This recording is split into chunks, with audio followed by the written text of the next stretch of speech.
안녕하세요. 꿈을반야 열애장 제120강 티베트 밀교 28번째 진행하겠습니다.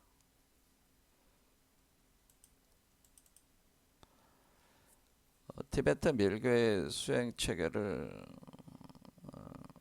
무상 유가 단트라, 아누따라 요가 단트라라고 부르는데, 이 무상 유가 단트라를 통해서 평범한 중생이 초범 입성을 해서 성불을 하는 과정이 진행시키는 건데요. 그 가장 중요한 과정이 사실은 제1단계로는 불계 명점을 여러분의 그 심장 차크라, 하트 차크라에 생성을 해서 세팅을 해야 되는 게 불계 명점을 생성하는 것이 가장 중요하다고 하는 겁니다. 이 불계 명점이 우리 자신을 해탈로 이끌기 때문에 또 다른 표현으로는 해탈 영점이다. 그러니까 해탈시키는 신령스러운 점이다라는 거죠. 이것을 선도 수련하시는 분들께서는 통상적으로 금단이라고, 금액환단이라고 해서 금단이라 이렇게 해서 유불선의 선도에서는 이 금액환단을 통해서 대우주의 중심자리로 돌아가는 거죠. 돌아가게 하는 실체로서의 단이다라고 하는 겁니다. 그것을 통상적으로 무국으로 돌아간다. 그래서 복귀어 무국한다라고 복귀어 무국. 그래서 무국으로 귀입되는 그 무국의 자리가 사실은 불교에서 얘기하는 대열반의 자리다라고. 그 대열반이 바로 선도에서는 신무국이다라고 하는 겁니다.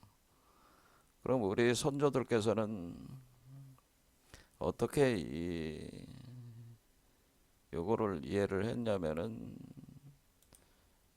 최순 선생의 동학을 창도를 하시면서 이거에 대한 명확한 이름을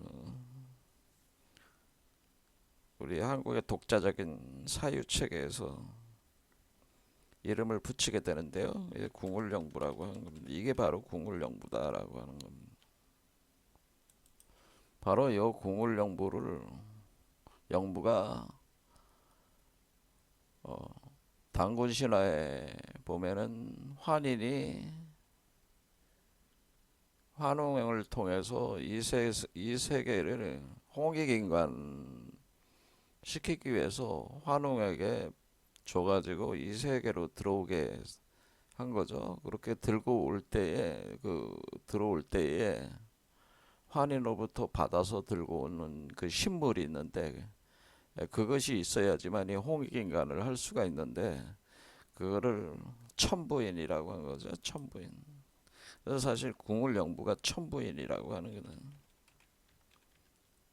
요거를 제가 발견을 한 겁니다. 알아낸 겁니다.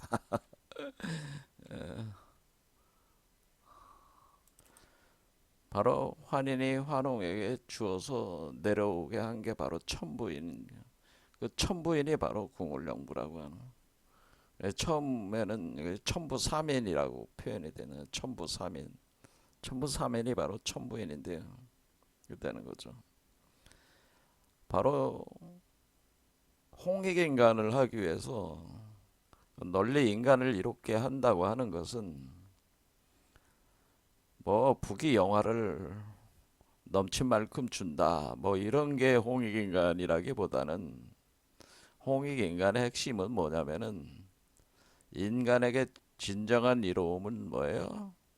인간의 무지몽매함을 깨고 그 인간을 신으로 진화시켜 주는 것이 그 사람을 에게 가장 큰 은혜를 베푸는 것이기 때문에 바로 홍익인간을 한다고 하는 것은 불교적으로는 일반 평범한 보통 사람을 부처로 만들어주는 거고,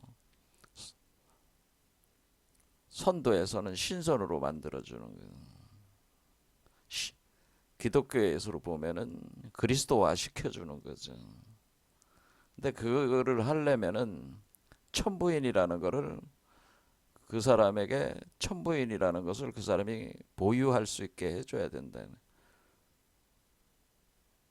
그래서 모든 사람 속에는 이 천부인을 가지고 있는데 사실은 이 천부인을 자기가 마음대로 그것을 가지고 어떤 창조적인 마법적 창조력을 발휘하지 못한다고 하는 거죠. 그러니까 우리는 사실은 불가적으로 보면은 번뇌망상이라고 하는 객진번뇌. 그러니까 손님이 남의 집에 쳐들어와 가지고는 손님이 주인 행세를 하고 있다. 이게 바로 객진번뇌라고 하는 건데, 이 번뇌라는 놈이, 번뇌망상이 내 몸을 차지하고 앉아가지고 나의 주인 노릇하고 나는 거기에 노예가 돼가지고 평생 그 욕망에, 그 번뇌망상이 주는 그 욕망에 끄달리다가 결국 죽는 거죠. 죽어서 또 다시 태어나도 다시 번뇌망상이라는 그 소나기에서 벗어나질 못하는 게, 그게 카르마라고 하는, 카르마 윤회라고 하는 거지. 불교적으로는 그렇게 돼 있다고 하는 거. 그러니까 이 천부인 궁울영부 불계 명점을 여러분 소나기에 넣고 확보를 해서 여러분들이 주인이 돼야지만이 그게 진짜 성불이다. 그러니까 불계 명점이 중요한 게 아니라 불계 명점이니 금액환단이니 궁울영부라고 하는 것의 주인이 되는 게 중요하다라고 하는 겁니다. 그것은 사실은 이런 것은 사실은 이것은 마법을 일으키는 마법의 신물이라고 하는 게 신물. 그래서 마법의 신물. 그래서 마법력의 본체라고 하는 거. 본체. 이걸 들고 있으면은 여러분들이 시공간을 자유로 창조하면서 여러분이 놀고 싶은 대로 재밌게 놀 수가 있다 그런 겁니다. 자유롭게 놀 수가 있다 이겁니다. 근데 주인이 돼야 된다는 거죠. 그러니까 궁울영부나 이런 건 다 있어요. 근데 주인이 못 돼서 지금 문제라는 겁니다.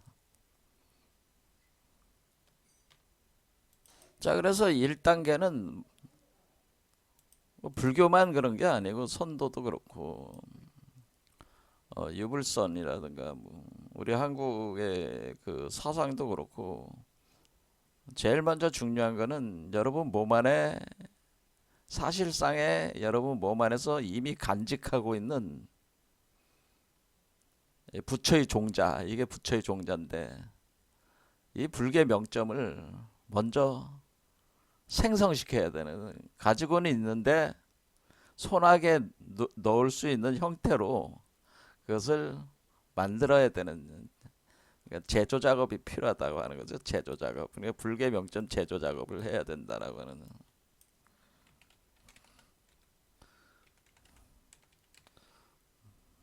명점 제조 작업. 제조 작업을 해야 돼요. 그럴 때 제조 작업을 할 때 어떻게 하느냐?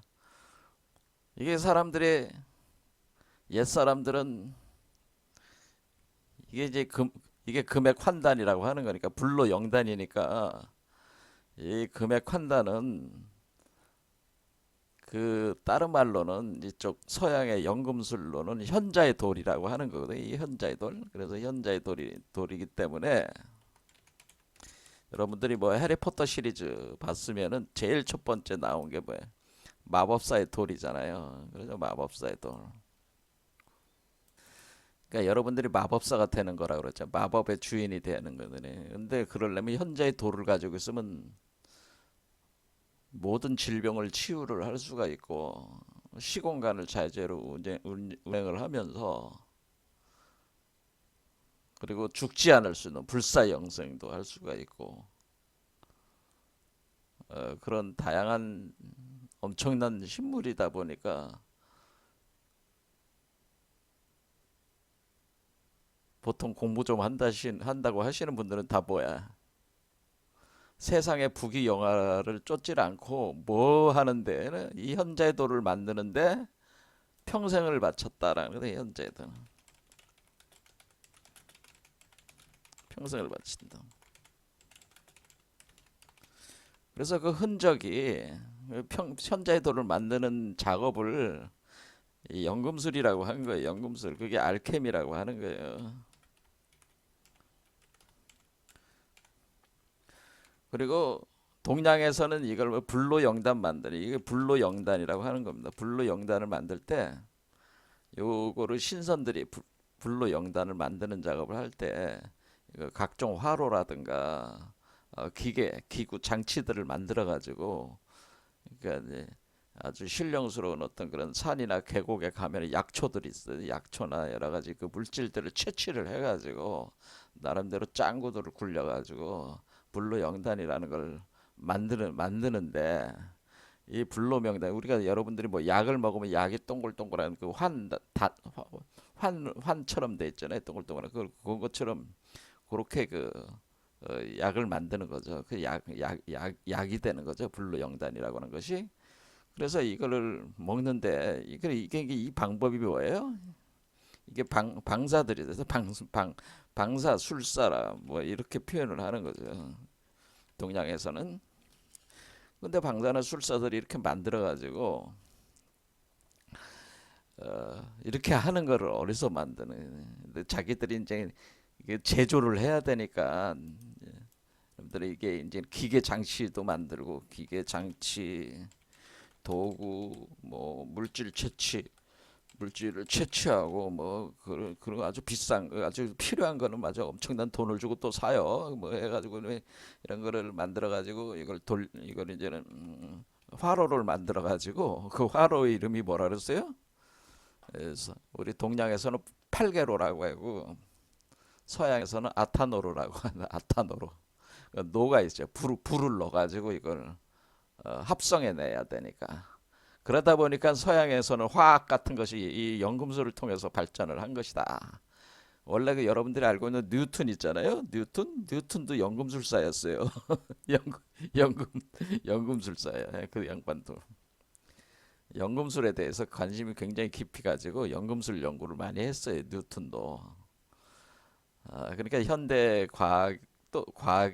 과학은 사실은 연금술의 바탕을 두고 연금술의 사유책의 바탕을 두고 현대 이 과학이라는 것이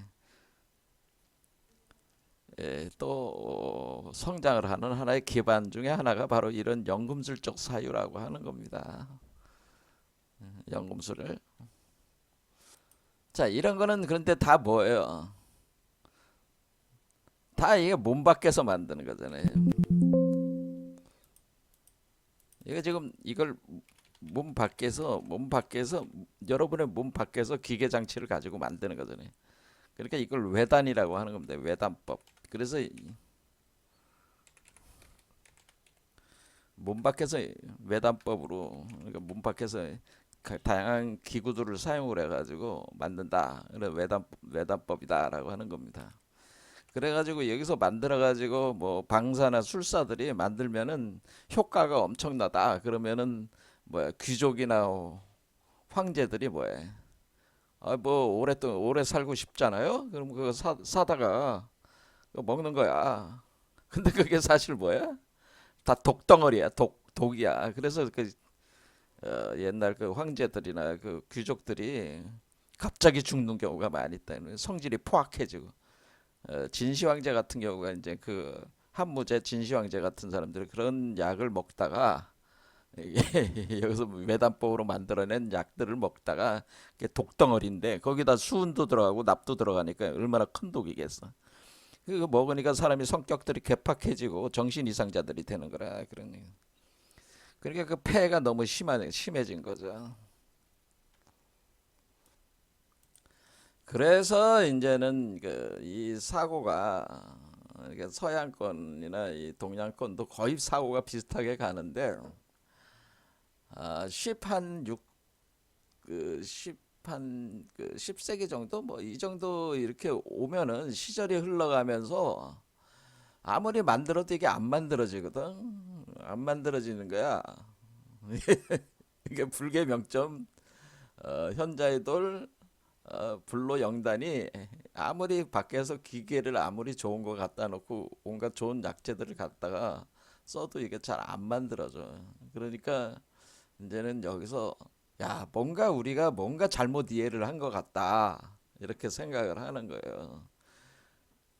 뭔가 잘못 이해를 한 거야. 그러니까 여러 가지 검토를 해보니까 이제는 또 짱구들을 그렇게 굴리는 건지 막혔으니까 그러니까 딱 뭐야 이게 몸 밖에서 만드는 게 아니고 이게 사실 우리 몸 안에서 제조를 하는 거구나 이걸 아는 거예요. 몸 안에서 제조하면 되는구나. 제조 가능이라고 하는 거를 딱 알았어요.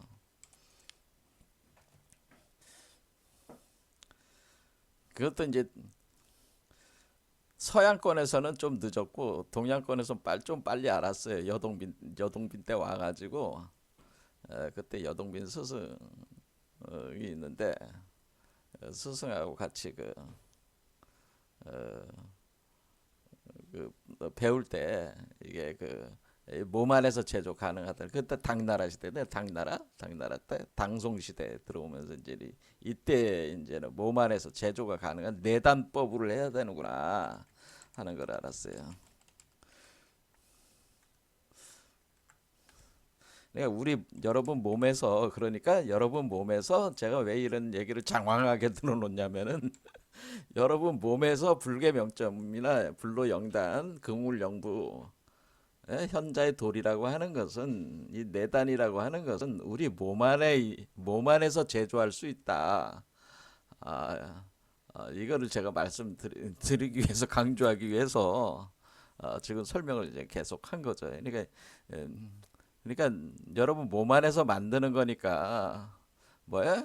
이게 돈 있는 사람들만 하는 게 아니고 돈이 없는 가난뱅이들도 몸 안에서 만들 수가 있을 거 아니에요? 자기 몸뚱아리 하나만 있으면 가능한 거니까. 그래서 내단법이 이제는 정립이 되면서 본격적으로 그 선도라든가 뭐 여러 가지 그러면 어떻게 몸을 이용해서 그거를 만들 수 있냐 뭐 그런 거를 할 때 우리가 외단 그러니까 우리 몸 밖에서 만들었을 때 다양한 하는 그거를 그대로 몸 안에서 만드는 걸로 이렇게 대응을 시켜가지고 그러니까 모사를 하는 거죠. 그래서 몸을 팔개로로 삼아가지고 몸을 아타노로로 삼아가지고 몸 안에서 그것을 만든다. 그러니까 몸 안에 모든 과학기계 그리고 약물들이 다 있다. 그래서 그것을 몸 안에서 그것을 어떻게 추출해가지고 그것을 형성을 해내느냐. 이거를 이제는 연구들을 이제는 빡세게 또 하는 겁니다. 그렇게 이제 동서양은 그런데 힌두권은 좀 다릅니다. 힌두권은 좀 다르지만은 결국 힌두권에서도 그렇지만은 결국에는 우리 몸으로 제조를 하는 몸에는 우리가 그래서 알게 된 게 뭐냐면은 우리가 이게 겉으로 보이는 이 피지컬 바디 우리가 지금 여러분들이 몸을 이렇게 피지컬 바디라는 이 몸은 이것은 현상적인 육체적 몸이 건데 그런데 이 불로 영단을 만드는 그 화로라든가 모든 약물들이 궁극적으로 어디에서 만들어지는 거냐면은 그 장소가 이 피지컬 바디 안에 있는 하나의 또 정묘한 몸이 있다고 하는 거예요. 그걸 보통 뭐 아스트랄 바디니 뭐 코잘 바디니 이런 말들을 쓰는 건데 몸이 다층 구조로 돼 있다는 그러니까 그릇이 다양한 그릇의 형태 뭐 은그릇, 금그릇 뭐 이런 식으로 몸을 표현하는 은유 상징 비유가 많이 있습니다. 그런데 우리는 피지컬 바디 외에 우리 몸 안에는 정묘한 몸이라는 게 또 있다. 그래서 서브틀 바디 시스템이라고 하는데 그래서 서브틀 바디 시스템 그것을 우리 선도에서는 선천후천이라는 그래서 피지컬 바디는 후천이고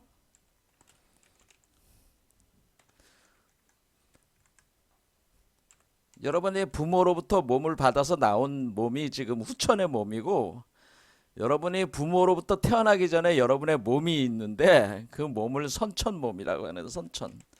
그래서 그 우리 동양 철학에서는 선도에서는 선천 후천 이렇게 나눴다는 거지. 그러면 서양에서는 뭐 어떻게 해요? 예, 피지컬 바디가 있고 아스트랄 바디 뭐 이런 식으로 해서 아스트랄 바디 계통의 그 또 이쪽 힌두권에서는 이 아스트랄 바디 선천 바디를 뭐라고 표현하냐면은 소프트 바디 시스템이라고 하는 거죠. 우린 지금 이 힌두적인 어떤 그런 거 기초를 해가지고 이게 티베트 밀거가 구성이 된 거니까 이걸 같이 공부하는 거 아니겠습니까? 그러니까 요 이론에 따르면은 소프트 바디 시스템이라고는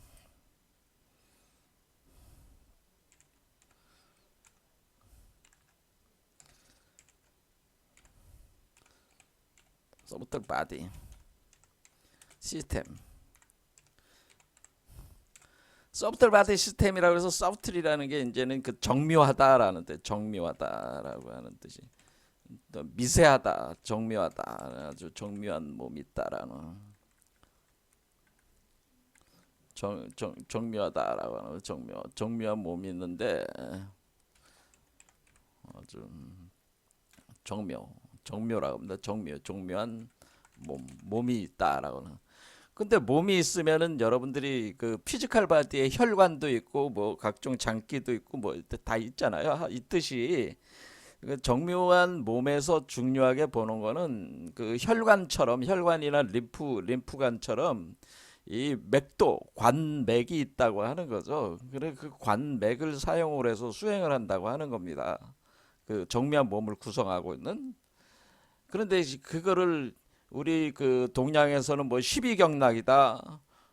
그런 거는 우리가 침술이나 이렇게 그 저 우리가 부항 뜰 때 뭐 그부터 한의원들이 배우는 맥도가 있고 그 맥도 말고 원래 선도에서 쓰는 맥도는 기경팔맥이라고 하는 게 있어요. 기경팔맥. 그러니까 기경팔맥은 또 마찬가지고 무슨 십이경락도 마찬가지지만은 실제로 현대 과학의 그 여러 가지 나온 그 다양한 그 장치 그러니까 한마디로 해서 다양한 검측 장비로는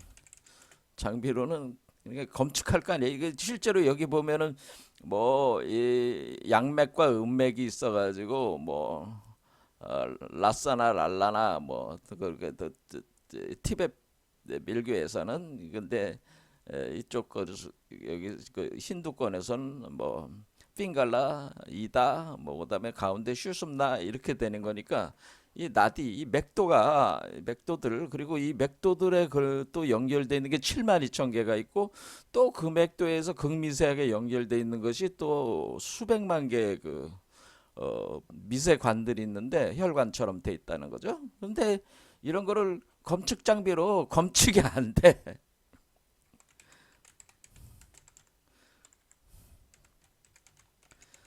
검측이 안 되니까 뭐야? 비과학적이다. 이렇게 이제는 비과학적이다 사람들은 얘기를 하는 거지. 그러니까 좀 뭐야 서양물을 좀 먹었다는 놈들은 뭐야 이거 비과학적 아니냐 뭐 이런 식으로 하는 거죠. 그러니까 여기까지 아직 과학이 아직 여기까지 발전을 못한 걸 생각하지 않고 그냥 현대적인 현재 수준의 과학 수준에서 검측이 안 되니까 비과학적이다 이렇게 그냥 퉁치고 만다는 거야. 그러니까 뭐 한의학도 비과학적이다 이렇게 하는 거 아니에요? 뭐 그런 식으로 이제 비과학적이다 이렇게 돼버린단 말이에요. 그럼 이런 사람들이 이런 수행을 할 수가 없는 거죠. 그러니까 비과학적인 거를 벌써 그 편견을 가지고 있으면은 이거를 이 시스템을 이용해서 소프트 바디 시스템을 이용해서 이 수행을 못 한다 그 얘기입니다. 그러니까 일단은 우리가 이 소프트 바디 시스템이 있다는 것을 우리는 검측하지는 못하고 있지만은 검측 장비로는 검측을 못하지만 여러분들이 실제적인 몸으로는 그게 뭐야 몸 자체로는 검측이 되는데 일반적인 보편적인 검측 장비로는 검측이 안 된다는 거죠. 객관화가 안 된다는 것 뿐이지. 그 사람은 몸으로 이것을 체험을 하고 이 기운을 어, 흘러가는 것을 파악을 했단 말이야. 그 누가 그런 걸 한 거냐면은 이 작업을 한 사람들을 우리가 요가 수행자들이 오랜 세월에 걸쳐서 그이 소프트 바디 시스템을 이 정면 몸의 어, 구조나 운용 체계를 이 사람들이 오랜 세월 동안에 그 체험을 통해서 틀을 딱 잡아놓은 거란 말이야. 그러니까 여러분들이 그 이거를 뭐 부정을 한다면은 그런 사람들이 수행을 할 수가 없는 거예요. 근데 이것도 오랜 세월 동안에 해놓은 것이라는 거를 인정을 해야 됩니다. 제 생각에는 뭐냐면은 현대 과학이 아직까지 요 정도 과학이라고 하는 것은 아직 갈 길이 멉니다. 제가 볼 때는 아직 갈 길이 먼데 현대 과학적 수준에서는 제대로 파악이 안 되고 지금 뭐야 현대 과학으로 자꾸 파악을 하려고 하지만은 그게 쉬운 게 아니란 말이야. 근데 우리 그 요가 수행자들은 이미 감각적으로는 개체적인 감각 수준에서는 이런 것들이 다 돼가지고 수행을 해본 사람들끼리는 서로 알 거 아니에요. 그러니까 그걸 체계화 시켰단 말이야. 자기네 그러니까 수행자들의 세계에서는 이미 틀이 잡혔다라고 하는 겁니다. 자, 그러니까 이런 것이 있어가지고 이것이 사실은 불계명점, 현자의돌, 금액환당, 궁울영부 이것을 먼저 구성을 해야 된다. 이 정면 몸의 시스템을 이용해서 이것을 구성을 하는 게 1단계다. 그러니까 우리 몸을 가지고 하는 것이다. 이런 겁니다. 그러니까 우리가 여기서 성부를 하고 뭐 그리스도가 되고 뭐 그 우리가 성인이 되고 부처가 되는 거는 다 어디에 있는 거냐면 이걸 통해서 되는 거기 때문에 그 뭐 밖에서 뭐 이렇게 책을 열심히 읽는다 만권 시서가 다 필요 없다는 얘기가 그런 일. 밖에서 책을 읽어봐야 책을 읽는다고 해서 그대로 그게 현실적인 어떤 그런 그 과학적인 어떤 그런 개념으로 이론화시켜서 해봐야 이게 여길 제대로 그 표현이 안 돼 있기 때문에 그알 수가 없다고 하는 거예요. 그래서 직접 체험을 통해 가지고 이 구조를 자기가 실제로 검측이 되는 자기 자신이 검측을 하고 그것을 실증을 해내는 과정이 필요한 그것이 더 중요하다고 이렇게 본다 그런 얘기입니다. 그러니까 우리가 이제는 그리스도가 되고 성부를 하고 그 신선이 되는 거는 다 요체가 다 어디에 있는 거예요? 여기 이 개념에 따르면 우리 몸에 다 있는 겁니다. 그리고 이것이 이제 첫 번째고 두 번째는 뭐야? 이거는 뭐 돈이 많거나 적거나 여러분들이 부귀 영화가 있다 없다 그거와는 상관이 없는 거잖아요. 그냥 막말로 여러분들이 뭐 부처가 돼야 되겠다. 그러면은 이 세상에 관심이 있어 없어? 이 세상에 뭐 관심 둘 일이 있어요 그렇게? 물론 관심 둘 일이 있을 수도 있겠어. 뭐 돈 많이 벌고 뭐 명예를 추구하고 하시는 분들에게는 이 세상이 소중하니까 이제 그 정신의 의식의 집중을 이 세상을 향해 있을 거 아니에요? 그런데 그거는 번뇌망상이라는 놈이 객진번뇌가 주인이 돼가지고 여러분들을 어떻게 해요? 욕망의 지배를 받게 만들어가지고 여러분을 노예화 시켜가지고 카르마 세계 속에 가둬가지고 계속 끌고 다니는 형국이란 말이야. 뭐 그렇게 살고 싶으면 뭐 그렇게 사는 거지. 뭐 어떻게 하겠어요. 그렇죠? 계속 그렇게 살아요. 제가 얘기할 때 그 뭐 안 되는 사람들은 할 수가 없습니다. 그대로 그냥 그렇게 사시고 그런데 우리가 이제는 이 궁울영부 빈무말사 우리 그 궁울빛 아카데미에서 하는 건 뭐예요? 성부라거나 좀뭐 그리스도가 되거나 우리가 그 성인이 되거나 신선이 되는데 다소 관심이 있으신 분들을 우리는 저기 하는 거죠. 그런데 그분들이 자신의 몸 안에서 그것도 뭐냐면 누가 대신해 주는 게 아니고 자기의 몸을 이용해서 자기가 찾아내야 된다 그 얘기입니다. 자, 이런 분들은 뭐예요? 세상에 관심이 없어. 그런 걸 이제는 써놓은 게 이제는 그 보리도 차제론이라고 밀교 수행자 중에 우리가 이제는 그 갤루파를 창시하신 분이 쫑카파라는 분이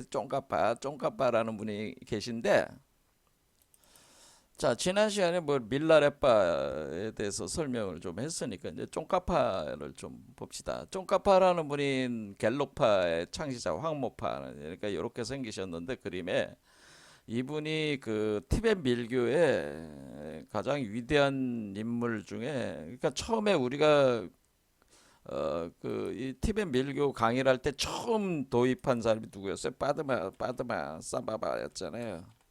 그 티베트 사자의 서라고 그래가지고 우리가 공부를 했잖아요. 빠드마 삼바바 기억나십니까? 빠드마 삼바바가 있었습니다. 그 다음에 중간에 아티샤라는 분이 있는데, 사실 아티샤라는 분의 그 보리도등론을 갖다가 그 수용을 해가지고 체계화시킨 것이, 더욱더 심화시킨 것이 쫑가파니까 빠드마 삼바바의 그거에 그 못지않게 그 지금 현대 그 티베트 밀교에서는 가장 그 뛰어난 그 스승으로 갤룩파 창시자인 황모파 개조가 바로 쫑카파인데, 쫑카파라고 하는 쫑까라는 거는 쫑까라는 지역이 있습니다. 저 중국에 가면은 청해성인가? 그 원래 그 저기 티벳이라는 나라가 원래 그 지역이 사천성 뭐 청해성 이런 데가 다 그 티베트인들이 거기 많이 살던 지역이다. 그 쫑카라는 지역이 있어요.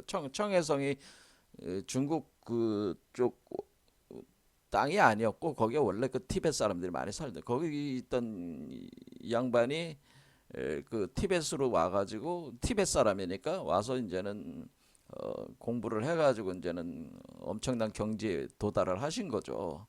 근데 쫑카파를 왜 위대하게 보냐면은 쫑카파가 당대의 그 티베트 밀고가 사원이 타락하고 부패하고 그 티베트 밀교 수행자들이 아주 타락하는 현상이 생기는데, 그게 왜 그러냐면은 쌍립 차제 단계에서 탄트리즘을 잘못 이해하는 바람에 이 탄트리즘 서로 남녀 이게 부처와 불모가 껴안고 이렇게 섹스를 하고 있으니까 여기에 완전히 뻑가가지고 제정신들을 못 차려가지고 온갖 그 성적인 어떤 그런 것들을 막 저지르는 거죠. 그렇죠? 그러니까 그러니까 수행이 되는 게 아니라 자기 욕망을 푸는데 해소하는데 이런 거를 자꾸 쓰는 거야, 이 도를. 그러니까 이게 아무나 이런 거 이걸 하면 안 된다 그 얘기입니다. 근데 쫑카파가 그래서 이게 티베트 밀교가 무너지게 생긴 마당에 쫑카파가 자신의 등장을 하면서 이분이 티베트 밀교의 수행의 차제, 그러니까 어떤 순서로 해야지 우리가 그 어떤 지금 이 탄트리즘 수행 과정에서의 이런 대혼란, 이 욕망, 욕정, 탐욕 이런 것에 빠지지 않고 우리가 성불할 수 있느냐, 그거에 대해 아주 정밀한 체계를 세웠단 말이에요. 그러면서도 그 수행 이론만 세운 게 아니고 실제로 수행에서도 엄청 높은 수준에 도달을 하신 분이에요, 이분이. 그래서 쫑카파라는 분이 그 쓴 책 중에 그 우리가 크게 이제는 두 개로 나누는데, 그 보리도 차제론이라는 게 있어서 보리도 차제 광론과, 그러니까 현교의 반야성 내용을 담은 보리도 차제 광론과 밀교 금강승 수행 등 과정을 가는 밀종 도차제 광론이 있습니다. 근데 지금 우리 한국에 번역돼 있는 책은 보리도 차제 광론이 번역이 됐는데, 이게 박정아 교수님인가 그분이 번역하셨는데 다 번역을 안 했어요. 제가 보니까 아직 한 권 더 나와야 되는데 그러니까 아직까지 이게 제대로 번역이 안 돼 있어. 그런 겁니다. 근데 이 보리도 차제 광론이라고 하는 것이 보리도 등론 아티샤라는 분이 982년에 1054년 요 분이 쓴 그 보리도 등론의 기초에서 미륵 현관 장업론과 보리도 등론의 기초를 내서 46살 때 보리도 차제론을 했다라는 거예요. 요 시중에 요 석해능이라는 분이 편저한 요 책이 지금 나와 있으니까 일반 사람들이 그 접근하기가 괜찮은 책의 형태로 이렇게 써내셨더라고. 편찬된 나온 책이 있으니까 여러분들이 관심 있으신 분들은 뭐 사서 읽어보세요.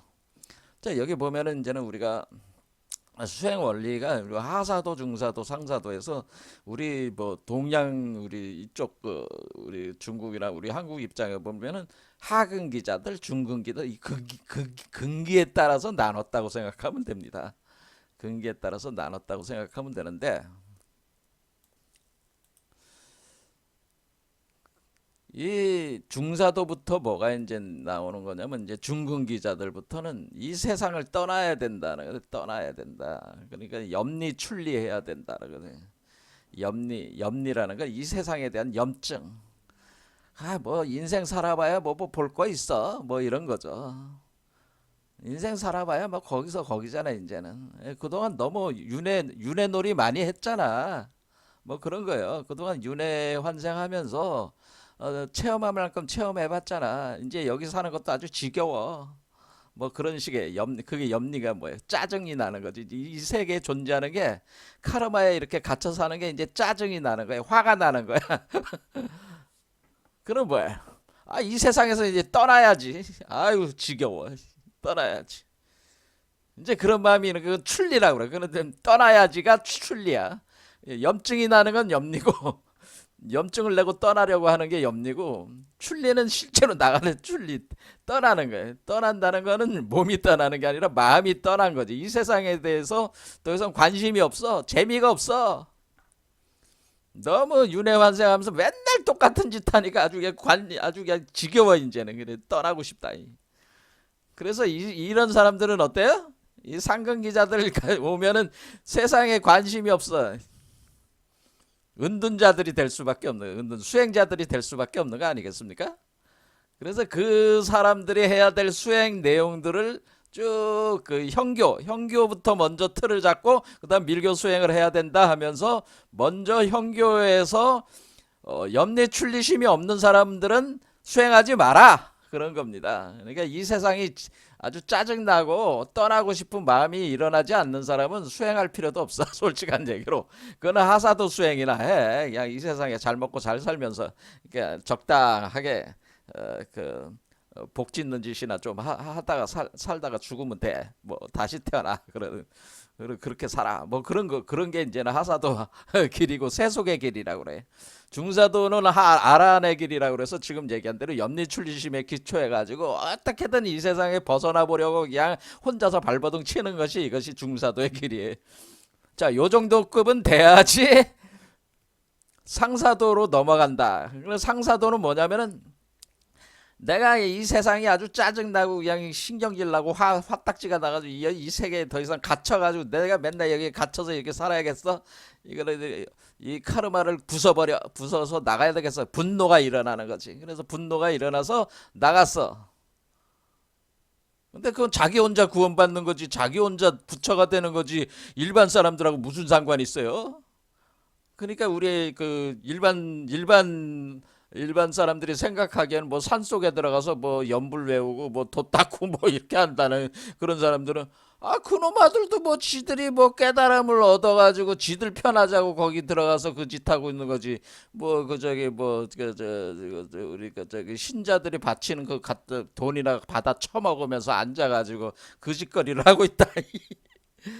그러니까 세상 편한 놈들이 그 놈들이야. 그러니까 이제 중사도 길을 가는 아란 놈들이 아란의 길을 가는 세상 편하게 사는구먼. 뭐 노동을 해봤나 뭐를 해봤나. 하사도 사람들은 노동 물론 욕망 때문에 그러기도 하지만 노동을 해가지고 돈 벌어 먹고 사는데 갖다 바치는 거 가지고 먹고 살고 있으니까 이 중사도들은 편하게 사는. 결국 자기를 위한 깨닫는다는 거 결국 자기를 위한 깨달음이지 뭐 그게 뭐 대단한 거라고 우리가 쳐줄 필요가 뭐가 있냐 뭐 이렇게 생각할 수도 있는 거 아니겠어요? 우리 평범한 사람들이 볼 때는.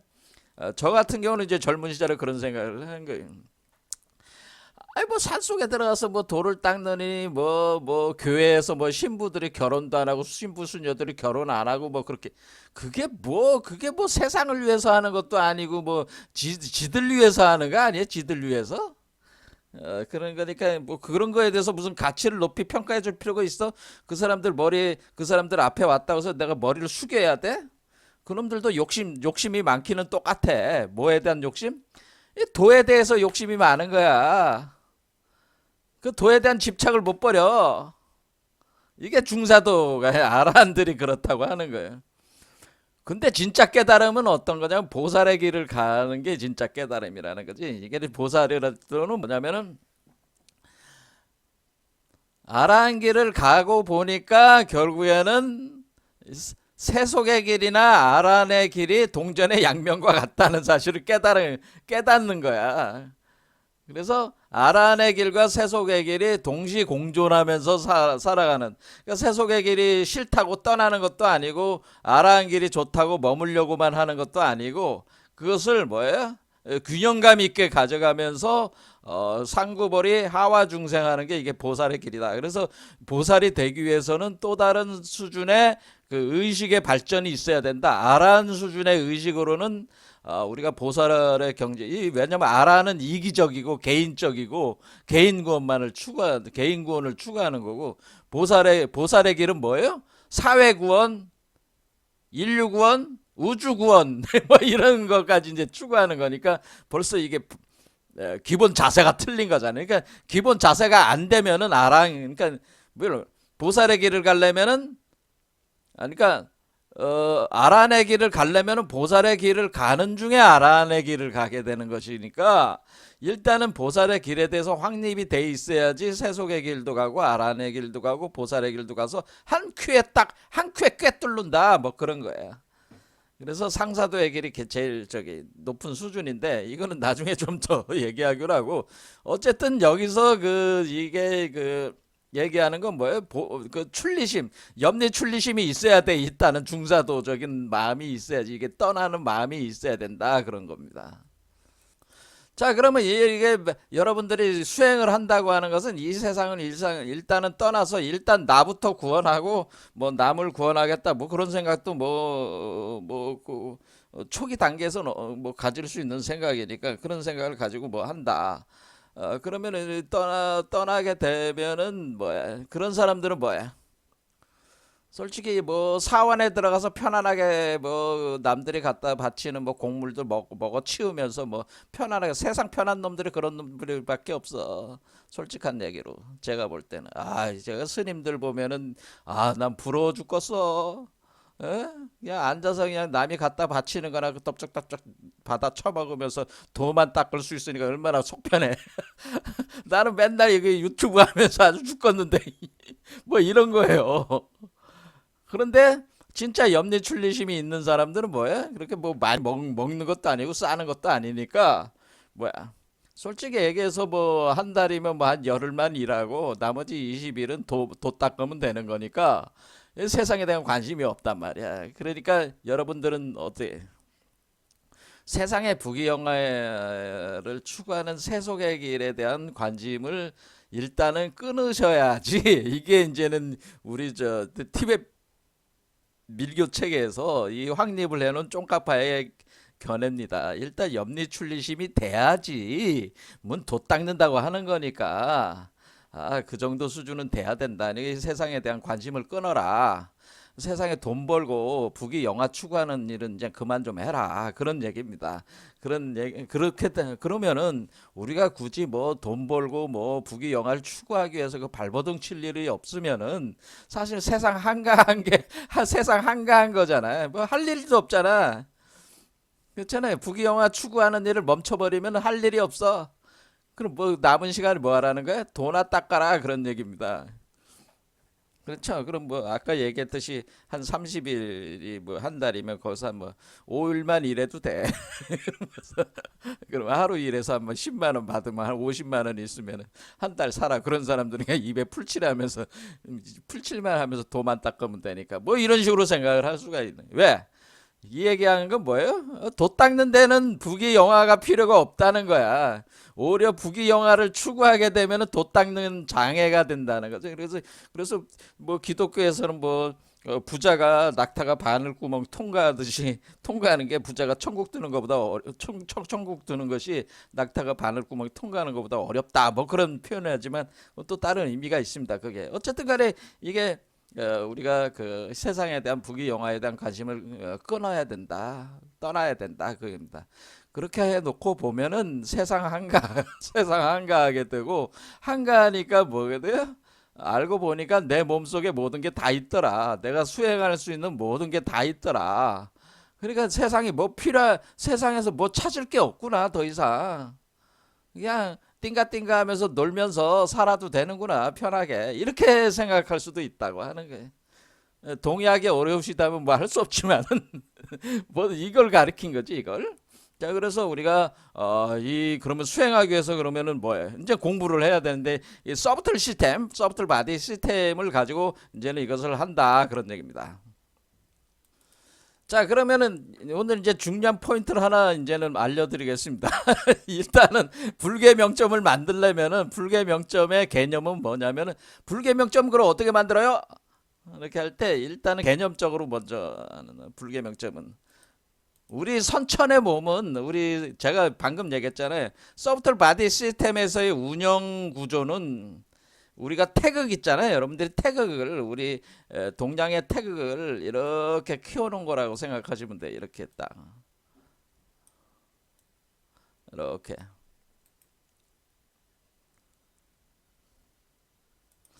이렇게 이렇게 키워놓으면은 요게 여러분이 그러니까 이게 요게 선천 구조야. 선천 구조가 이렇게 돌아가고 있어요. 그러니까 여러분의 그 후천적인 몸 말고 피지컬 바디 말고 여러분의 안에 있는 아스트랄 바디 체계, 소프트 바디 시스템은 이렇게 돌고 있다. 이렇게 생각하시면 된다. 근데 우리 안에 있는 요 구조를 가지고 하는 거니까 그럼 이 구조를 가지고 어떻게 하는 거냐면은 예를 갖다가 뭐냐면 지금 여러분들이 잘 보면 알겠지만 지금 제가 양과 음으로 이렇게 나눠져 있는 거잖아요. 그래서 우리가 왜 인간이 왜 이원적 우리가 지금 모든 불교라든가 힌두교라든가 모든 이 공부의 그거는 뭐야? 형식 논리적인 그 이원론적 어떤 그 논리관에서 벗어나 가지고 우리가 근본적으로 그 비이원성의 세계로 우리가 나가려고 하는 건데 근데 우리는 왜 이원성이라고 하는 것은 우리가 음양의 세계에 빠져 있다고 하는 겁니다. 이원성.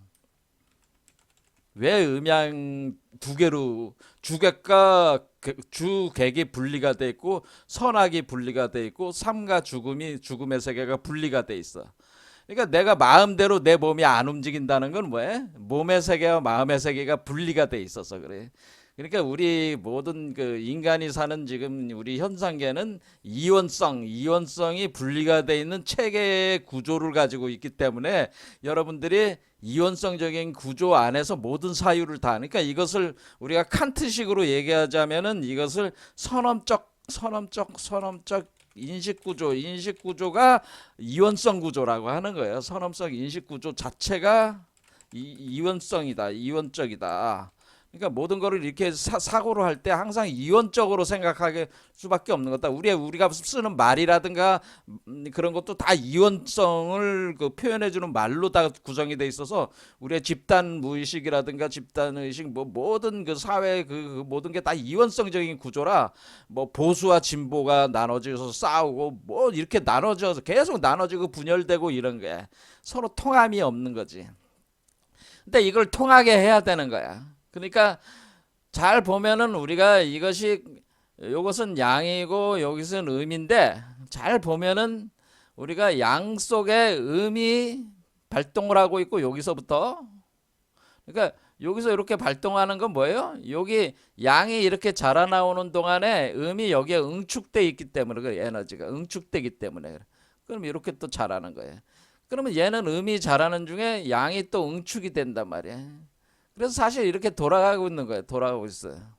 근데 왜 우리가 음양 구조로 돼 있냐면은 이렇게 두 개로 나눠져 있으니까 이게 두 개의 사이가 지금 벌어졌잖아요. 그렇죠? 요게 음이고 이게 양이다. 빨간 게 양이고 요게 음이다. 그러면 두 개가 합하지 않고 벌어졌어. 벌어지니까 하나가 안 돼. 그래서 이원성이라는 거야. 그러니까 지금 이원성에서 우리는 비이원성으로 간다는 거는 이걸 두 개를 합하는 거야. 음양을 하나로 만든 거야. 그래서 원래 우리가 태극, 음양, 뭐 우리가 이제는 동양 철학의 음양, 사상 뭐 이렇게 8개 뭐 이런 식으로 간다. 그러면은 태극 이전에 무국, 무국이 태극, 그렇게 무국이 태극, 무국에서 태극이 나왔냐? 무국이고 태극이냐? 다 그렇게 생각하는 이유가 있어요. 그건 뭐 가지면 시간이 없으니까 안 되고, 무국이 태극, 태극은 요게 바로 비이원성이야. 태극이 처음 나왔을 때 무국이 태극 상태가 비이원성이.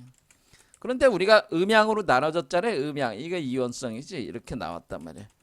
그러면 본래 우리가 태극으로 다시 돌아가야 된다는 거야. 태극 상태, 비이원성의 상태로 다시 돌아가려면 어떻게 돼? 요거와 요거를 합하면 되는 거야. 그러니까 이거와 이거를 합하면 되는 거야. 합하려면 어떻게 돼? 이렇게 하면 이렇게 줄여 놓으면 되는 거죠. 줄여 놓으면은 딱 어떻게 돼? 가슴으로 오잖아요. 그렇죠?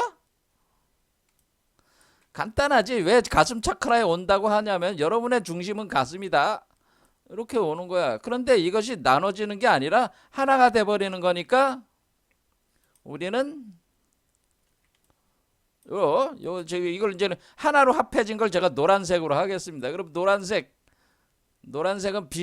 요렇게 되면 요게 이제 이렇게 하나로 된 거죠. 요게. 그러면 이거는 요거는 합해진 거야. 합해진 거. 그러니까 합해진 거니까 합해진 거는 비이원성의 태극이야. 요게 자체가 태극이야. 요걸 가지고 우리가 이제는 한자로 인이라고 하는 겁니다. 이걸 인이라고 하는 것이다. 원래. 요걸 인이라고 한다.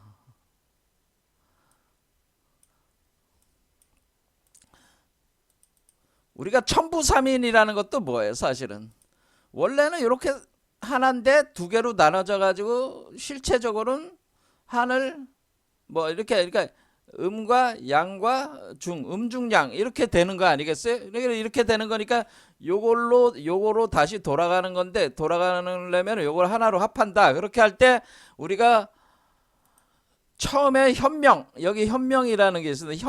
현명이라는 건 현명. 자, 현명. 자, 예. 현명이라고 하는 것은 드러날 현자에다가 밝을 명자가 밝음이 드러난다. 이것은 무엇이냐면은 우리가 현명이라는 현명 상태는 여기 특성 보면은 둥근 달과 같다. 이게 감로의 달이다라고 하는 겁니다. 그러니까 요거를 부르는 말이 달이다. 그러니까 감로의 달. 그리고 이거 하얗잖아요. 그렇죠? 그러니까 양 속에 음이 있으니까 태양 속에 달이 있는 거지. 그래 달. 그럼 뭐겠어요? 요거는 태양이겠죠. 이치로 보면. 자, 그러면 일단은 달부터 먼저 내려와.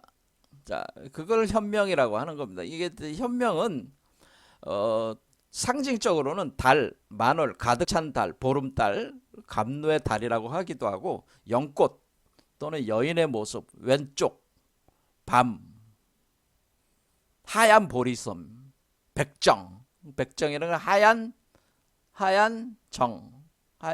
그러니까 우리가 수정난할 때 정자와 난자할 때 정자를 사실 뜻하는 거야. 정액을 뜻하는 거야.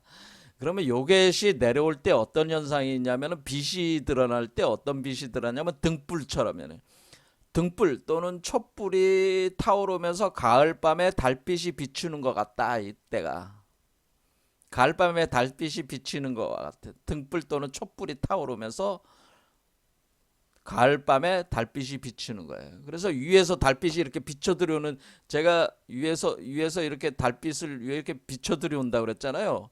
그런데 이것이 들어오지 않아도 요거 자체가 원래 내려오게 돼 있단 말이에요. 자, 이렇게 할 때 정수리의 하얀 보리심이 심장으로 하강한다. 자, 그러니까 요 정수리잖아요. 여러분의 정수리에 있는 거니까 정수리에 있는 게 심장으로 내려온다. 그런 얘기입니다. 요게 바로 반야광명. 자, 그래서 이것이 바로 현명 상태다라고. 그러면 얘가 요렇게 내려와. 그러면 얘는 위로 올라가겠죠. 그래야지 이게 하나가 되는 거니까. 그러면은 올라가면은 그러면은 그걸 현명증휘라고 그래요. 현명증휘. 그러니까 증가돼서 휘황찬란하다 그런 뜻이니까 이건 태양이다. 그럴 때 우리는 그것을 다른 건 보지 말고 요거 보겠습니다. 현상만. 그건 태양이다. 또는 해의 티끌이라고 하는 것이다.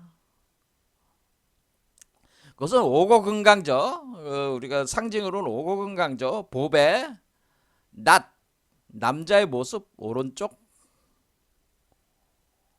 붉은 보리심이라고 해서 적정이라고 한다. 붉잖아요. 빨간 보리심, 적정이라고 한다. 이때는 무상, 상이 없는데 가을 하늘에 햇빛이 비치는 것과 같다. 적광. 그러니까 이때는 햇빛이 비치는 것과 같은데 빨간 빛이 비치는 것 같다. 가을 하늘에. 그러면 배꼽의 붉은 보리심이 심장으로 상승한다. 그러니까 요게 배꼽의 붉은 보리심.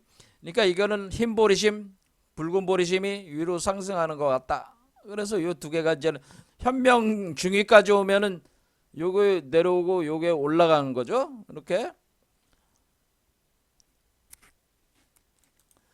자, 그럼 현명근덕은 뭐냐면은 현명근덕은 완전한 성취. 그거는 뭐야?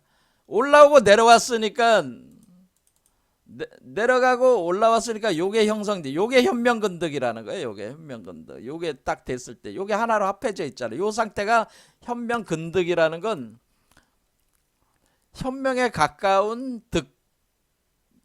이것은 현명에 가깝다기보다는 정광명, 여기 뒤에 있는 정광명에 가까운 현명이다라는 뜻이에요. 정광명 근처에 간 현명을 득 얻었다 그런 뜻이에요. 그러니까 그것을 완전한 성취, 이때가 불계명점이란 말이에요. 그럴 때 이 상태는 어떠냐면 가을 하늘에 깊은 어둠이 내린다. 그래서 아주 껌껌한 때 껌껌한 곳에 빛이 나는 거 있잖아요. 껌껌한 빛. 이걸 우리가 현이라고 하는 거죠. 우리가 동양 철학에서는 이걸 현이라고. 현현한 그 천지현황 할 때 현 상태라고 하는 거. 현. 그런 하얀 보리심과 붉은 보리심이 심장에서 만나가지고 무심, 부동, 무명, 무아, 반야 방편이 합일이 된 상태. 이거는 얘기예요. 그러니까 우리는 이거는 합일된 상태죠. 자, 그러니까 우리는 처음에 어떻게 돼? 현명이 먼저 내려오고 그다음에 현명 중위가 올라가고 이거는 달은 위에서 내려오고 태양은 불이라 올라가. 그래서 하나로 합해주면 현명거든. 이렇게 세 가지 가면은 여기서 바로 불계명점, 완전한 성취 불계명점이 나온다는 거죠. 근데 현상이 현명이 그리고 우리가 하얀 보리심이 움직일 때는 우리가 가을 하늘에 달빛이 비추는 것 같고 현명중이 빨간 보리심이 올라갈 때는 그 태양이 가을 하늘에 햇빛이 비추는 것 같고 그러니까 그걸 실제로 체험한다는 거예요. 그렇게. 근데 현명근덕 상태에서는 아주 껌껌한데 아주 빛나는 껌껌함. 너도 이렇게 껌껌한데 아주 껌껌한데 그 빛이 반짝반짝 나는 거 있잖아요. 그런 상태. 그게 이제는 그 현명근덕이라고 하는 겁니다. 이렇게 돼서 우리는 그 기본적으로 불계명점이 요게 이제 그러니까 불계명점을 뭐로 요게 불계명점이 되는 건데 요게 된 상태에서 여기 이제는 환신이 나오고 정광명, 광명이 들어오는 이 정광명이 우주의 근원으로부터 정광명이 비쳐 들어오면서 요것이 이제 여러분들이 비로자나불로 여기서 이제는 이 세계에서 이제 출현을 하게 된다. 그런 거. 여러분 자신이 비로자나불로 이렇게 바뀌는 거는 어디서 바뀌냐면은 요 정광명이 요 광명 단계에서 바뀌는 겁니다. 그러니까 일단은 불계 명점이 세팅이 돼야지 되는 거겠죠. 자, 오늘은 여기까지 하겠습니다. 뭐 딴 얘기 할 얘기가 많지만 여기까지.